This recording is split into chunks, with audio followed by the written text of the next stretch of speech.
My husband lied to police and had me arrested. 3 years later I got out, and everything changed. Claudette Osai was 37 years old when her husband called 911 from their own kitchen and told a dispatcher she had attacked him with a knife. She had not.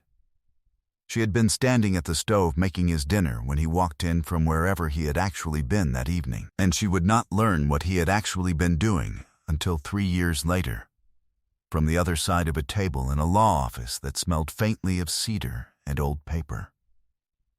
What Leonard Osai told the police that night cost Claudette everything she had built in the visible world: her apartment, her professional license, her reputation, and 41 months of her life. What he did not know, what he could not have calculated because he had never paid close enough attention, was what she had been quietly building in a world he had never once thought to look for. The civil judgment that came later totaled $4 million. He had believed he was getting rid of the one obstacle between himself and a clean, uncomplicated life with someone else. He had believed she would come out broken, isolated, and grateful enough for scraps to stay quiet. He was wrong about everything except the uncomplicated life.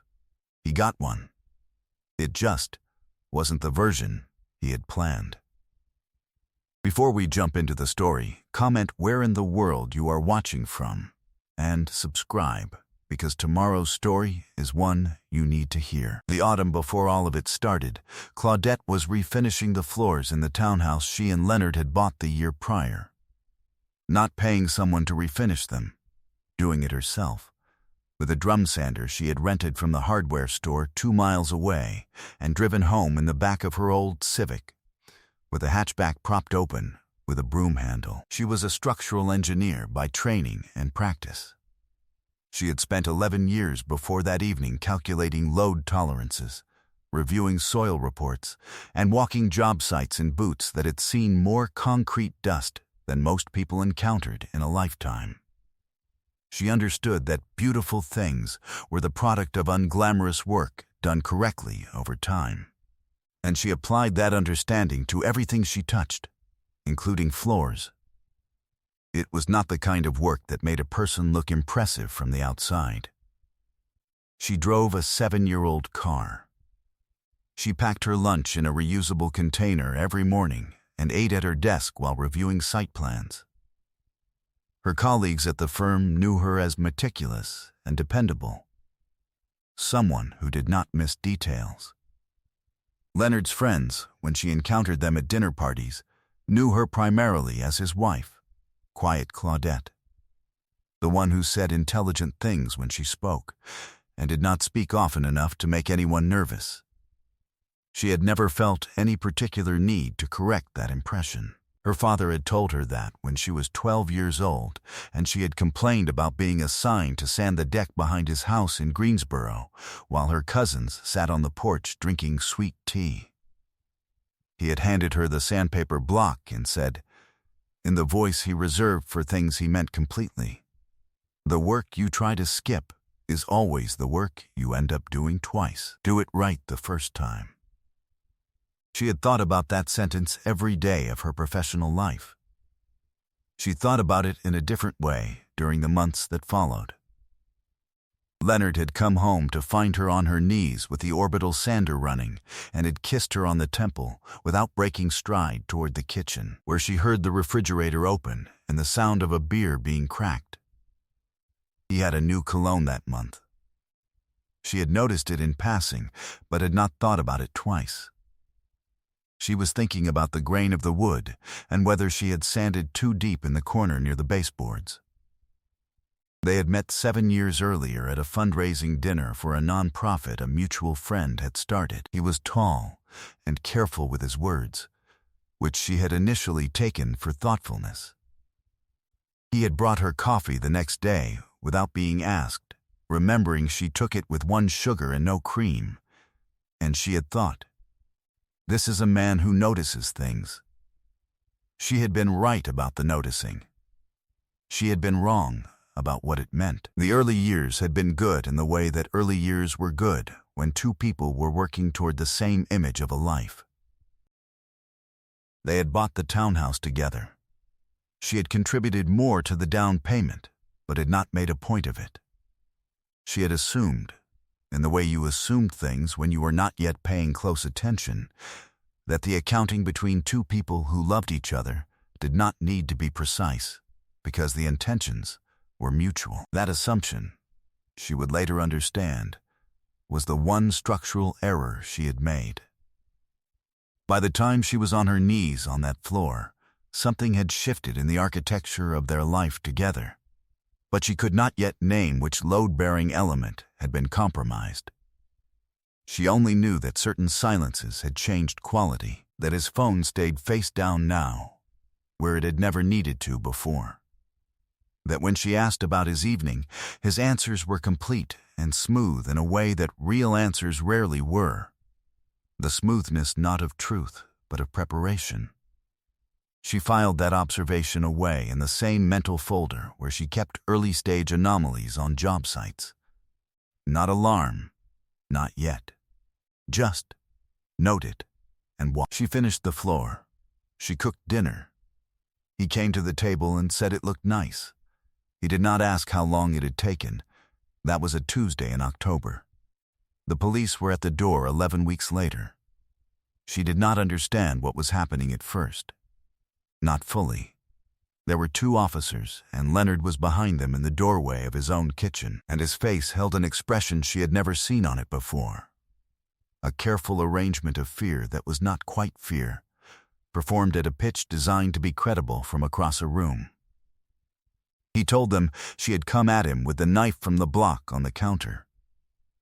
He said she had been drinking, though she had not had a drink in 4 years. He said he had barely gotten away from her, though he did not have a mark on him, though she could see from where the officer held her arm that the knife block was undisturbed in exactly the position it always occupied near the back edge of the counter.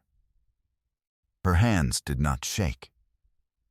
She said, calmly and clearly, that he was lying. She said it twice.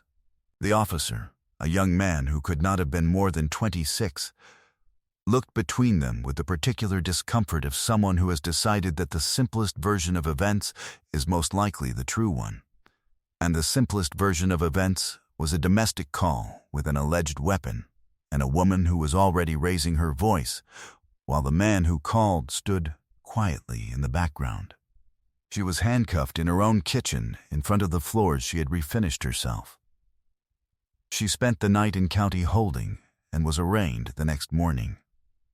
Leonard had spent those hours, she would later learn, not at a hospital, not filing a victim's report, but at the apartment of a woman named Sasha Drummond, who worked in his building and had been in communication with him in various forms for 14 months. The prosecution's case rested almost entirely on Leonard's testimony. There was no physical evidence. There were no witnesses. There were no marks, but there was Leonard, clean-cut and soft-spoken. And there was his statement, consistent in every detail. And there was Claudette, who had the misfortune of being on the wrong side of the room and the wrong side of the presumption that was extended quietly and without acknowledgement to men who stood in doorways looking composed. The trial lasted 4 days. The conviction took the jury 3 hours. She was sentenced to 5 years. She served 41 months before her case was reviewed on appeal. She did not collapse. She had been an engineer long enough to know that the structure does not decide to fall. The structure either holds or it doesn't, and holding is a matter of design, not of feeling. She decided, in the first week, that she would spend the time she had been given doing what she had always done when she was handed something broken and insufficient. She would figure out what was actually there. She had access to the county law library 3 mornings a week. She used all of them. She requested every document from her trial. She read her own transcript 17 times. She found, by the 9th reading, a detail that had not been raised by her public defender, a phone record from Leonard's carrier that placed him 11 miles from the house at the time he claimed to have been in the kitchen when the alleged attack occurred. His timeline did not match his location data. His timeline had never matched his location data. No one had checked. She wrote a letter to the Innocence Project. She wrote to a private appellate attorney whose name she found in a law review article someone had left in the library. She wrote to her cousin Delphine in Charlotte, who had been the one person who had shown up to the trial every single day and left each time with a face like she was carrying something heavy she did not know how to set down. She had built a precise, documented, cross-referenced case for her own exoneration, using nothing but institutional access, library time, and the same methodical patience she had applied to every load calculation she had ever run. Tools were meant to work, not shine. Delphine was waiting in the parking lot of the correctional facility on the morning Claudette walked out. She had driven 3 hours the night before and slept in her car because she did not want to risk traffic making her late. She was 51 years old, and she was holding a paper cup of gas station coffee, and she was crying before Claudette was close enough to touch her. They sat in the car for a long time without saying much. Then Delphine said, "We need to talk about what Philip found." Philip was Claudette's cousin on her father's side, a retired investigator who had spent 23 years with the State Insurance Fraud Division before moving to Raleigh. He had, over the previous 18 months and at Delphine's request, been looking carefully at Leonard Ossie's financial life. What he had found was considerable. Claudette had owned, before the arrest, a silent 1/3 stake in a commercial property development LLC that she and 2 college friends had structured 9 years earlier. She had contributed the initial equity, $78,000 from an inheritance after her father's death, and had maintained her share through the years without discussion, without fanfare, and without ever mentioning it to Leonard. Her father had told her to keep the things that were hers clearly hers, and that the paperwork that mattered was the paperwork that bore only your own name. She had listened to that the way she listened to everything he said that she suspected she would need later. The LC had, in her absence, continued to operate. One of her partners had quietly continued distributing her third of the quarterly returns to a trust account her father's attorney had established for her 20 years earlier. Claudette had not known the account's current balance when she walked into the meeting. It was $387,000. She sat across from a woman named Patricia Ellison, a civil litigator who had been recommended by the appellate attorney who had won her exoneration. Patricia had silver-laced locks and red glasses that she wore perched at the end of her nose when reviewing documents, and she reviewed everything before speaking. She had reviewed Claudette's materials for 3 days before agreeing to take the meeting, and when she spoke, she did not qualify anything. Claudette did not allow herself to react to the number for a long moment. She thought of her father's voice, of what he had said about doing the work right the first time. She thought of 41 months in a room that was not her room, of the county law library, of handwriting 17 pages of timeline in a composition notebook she had bought from the commissary. Then she asked Patricia what a civil suit for malicious prosecution, wrongful conviction, and defamation looked like in this state. Patricia did not hesitate. "It looks like a very significant judgment," she said. "If the phone records hold, and they do, I've verified the carrier data independently, his entire timeline falls apart. A jury will see a man who fabricated an emergency call, gave false testimony under oath, and allowed his wife to serve 41 months of a 5-year sentence for something she did not do." She took her glasses off and set them on the table. "They will not be lenient." Claudette nodded once. She then asked Patricia how long it would take. 18 months if he fights it. 6 if he doesn't. "He'll fight it," Claudette said. He always thought he was the smartest person in any room he entered. She paused a moment. He was wrong about that every time. That same week, she drove to Greensboro to see Philip. He was 63 now, slower in his movement than she remembered. But his mind was the same, exact and unhurried, and satisfied by evidence in a way that it always reminded her of her father. He made her coffee in his kitchen and laid out the documentation on his dining room table in organized stacks. The way a man who has spent 2 decades building fraud cases knows to organize things. Source records first, derived analysis second, timeline third. Leonard's lease agreements bore Sasha Drummond's name on 2 of them, paid with a card linked to a joint account that Leonard had not disclosed in any proceeding. A consulting arrangement, falsely structured as business income, had generated $43,000 over 2 years that Leonard had not reported. There were hotel stays on dates he had claimed to Claudette to be out of town for work. There were wire transfers from an account she had never been shown to exist. A small, tidy pattern of financial maneuver, the kind built by someone who had been confident, from the beginning, that no one would ever look. Philip looked at her across the table and said, "Your father always said the ones who move in secret think they're invisible. But everything that moves leaves a track. You just have to be willing to look at the ground." She thought of her father, of a back deck in Greensboro, of the specific grain of wood under a sanding block on a summer afternoon when she was 12 years old. She took one document from the table, a copy of the phone carrier record, and folded it into her coat pocket. She didn't need the others. She had already memorized them. Real power operated in quiet rooms. The 6 months that followed required from her a specific and difficult discipline. She had re-established her engineering license through the board's reinstatement process, a procedure that had taken 3 months and 2 character hearings at which former colleagues and a site supervisor had testified to her professional record.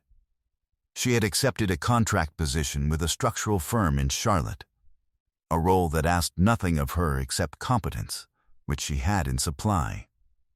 She worked. She documented. She met with Patricia twice a month and reviewed the discovery disclosures as they arrived.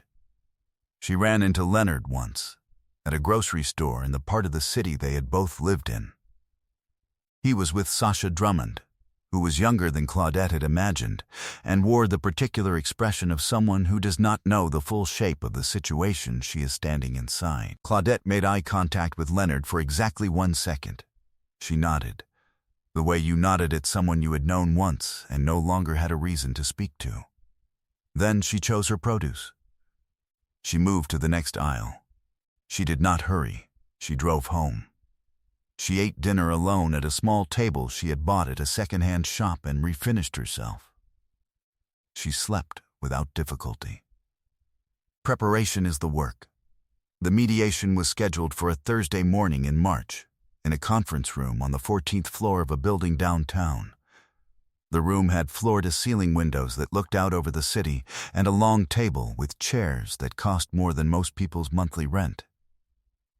Leonard arrived with his attorney, a compact man in a gray suit, who had the bearing of someone who had never been asked to prove something he did not believe he was capable of proving. Leonard himself wore the expression he had worn in the doorway on the night of the arrest, composed, patient, lightly aggrieved, performing he had not seen Claudette since the grocery store. He had not, apparently, been informed that Patricia Ellison was representing her. When they walked in, his attorney's posture shifted by a fraction that anyone watching carefully would have noticed. Patricia set 2 binders on the table and said nothing for a moment. Then, she began. The phone records came first. She walked through them in the flat, deliberate cadence of a woman who had presented evidence to juries for 22 years and had never once felt the need to raise her voice. She showed the location data. She showed the timestamp of the 911 call. She showed the 11-mile discrepancy between the location of Leonard's phone at the time of the alleged incident and the address of the home where the incident was alleged to have occurred. Then came the financial documentation. The joint account disbursements, the undisclosed consulting arrangement, the lease records, the pattern, methodical and specific and thoroughly cross-referenced. Leonard's attorney placed one hand on his client's arm, the universal gesture for, "Do not speak." Then Patricia opened the second binder. This one contained the civil records from the LLC, the trust account history, the quarterly distributions, the inheritance documentation establishing how the original equity had been sourced. She explained clearly and with no emotion what Leonard had not known, had never thought to ask about, had apparently never considered worth investigating. That the woman he had called 911 on, the woman he had sent to prison for 3 years and 5 months, had walked out of that facility with more financial standing than he had ever had. The number $387,000 was stated aloud in that room, and Leonard looked at it the way certain structures look in the seconds before they reach the moment of critical failure, still standing, but only because momentum had not yet finished the work that had already been done to them. His attorney leaned close and said something inaudible. Leonard looked across the table at Claudette and said, "I made a mistake." He said it quietly, and it was the first genuine thing she had heard him say in possibly years. She studied him for a moment. She thought of a Tuesday in October, of floors she had finished with her own hands, of 41 months in a room that was not hers, of her father's voice on a back porch in Greensboro, telling her that the work you tried to skip was always the work you ended up doing twice. She said, "You had 7 years to understand who you were married to. You chose not to look. That choice belongs to you now." She gathered her coat from the chair beside her. Patricia was already closing the binders. They walked out. He stayed at the table. She was done. 14 months later, Claudette stood on the deck of the house she had bought on the east side of Charlotte, with a mug of coffee in both hands, and the early light moving across the garden she had started from seedlings the previous spring. The tomatoes were coming in thick and dark red at the shoulders. She had built the raised beds herself from reclaimed cedar, had measured them, cut them, secured them with a drill she'd had since graduate school, pressed her palms flat against the boards to feel the joins she'd made. She had returned to full-time practice at a structural engineering firm that specialized in adaptive reuse projects, old industrial buildings converted into residential and commercial space. She had just signed off on a warehouse conversion in Noda that had taken 11 months from initial site survey to occupancy certificate. The building had been considered structurally compromised when the project began. It was beautiful now. She had met a man named Marcus at a continuing education seminar the previous fall. He was a civil engineer, quiet in the way that people were quiet when they had nothing to perform. He had asked her, at dinner after the seminar, what she had learned that surprised her, and she had liked the question enough to give him a real answer. He was sitting now at the kitchen table behind the glass door, reading, not asking anything of her except her company, which she had found to be an extraordinary quality in a person. Leonard's civil judgment had been won. $4 million. Settled after 7 months of litigation in which his attorney had ultimately concluded that no jury in this state was going to hear those phone records and rule in his favor. His professional license in financial services had been reviewed by his employer after the civil suit became a matter of public record. He had resigned before the review concluded. He was in a rental unit in a suburb on the west side of the city, last Claudette had heard, working in a position that had nothing to do with what he had once considered his career. Sasha Drummond had relocated to another city. Delphine had heard something about that through someone she knew. Claudette had not thought about it for long. She pressed her palm flat against the cedar railing of the deck, the same gesture she made against any structure she had built, checking the join, verifying the work. It held. Some things, she thought, were worth the patience to build right. I hope you enjoyed that one. Be sure to like the video and subscribe so you don't miss the next story. I've picked out 2 more for you that I think you'll really like.